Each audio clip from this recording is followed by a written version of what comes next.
Cette réforme est une avancée majeure pour la compétitivité de la place et l'attractivité de Paris en tant que place de droit. Il reste maintenant à faire vivre cette réforme, que les directions juridiques puissent insérer dans les contrats des clauses donnant compétence au tribunal de commerce et aux chambres commerciales internationales du tribunal de commerce, que les avocats se forment à ces nouvelles règles de procédure et que ces règles vivent de manière à ce que Paris puisse devenir, dans un contexte post-Brexit, la grande place de droit dans l'Union européenne.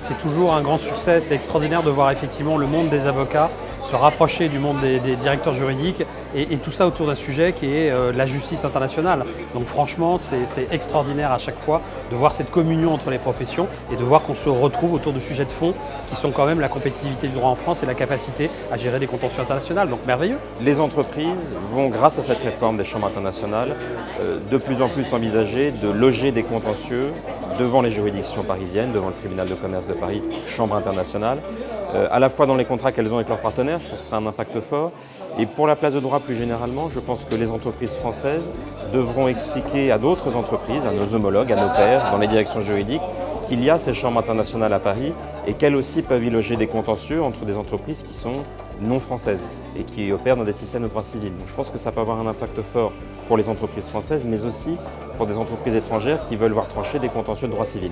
Le cadre est en place, les juridictions sont formées, la procédure est déterminée, les protocoles sont prêts à fonctionner.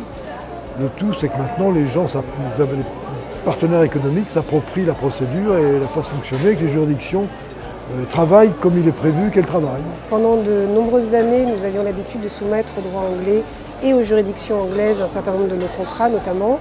Et c'est une opportunité pour nous de les voir traités dans des conditions qui sont plus proches des nôtres, mais qui à la fois reflètent les principes qui étaient recherchés auprès des juridictions anglaises.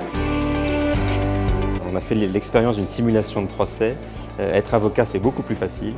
Mais ce qu'on retient de ça, c'est que les pratiques des entreprises vont évoluer parce qu'on va gérer les contentieux différemment probablement, puisque ça a été dit d'ailleurs pendant les questions-réponses ce soir, on va devoir peut-être un peu mieux penser aux témoins qu'on va proposer parce qu'ils seront entendus.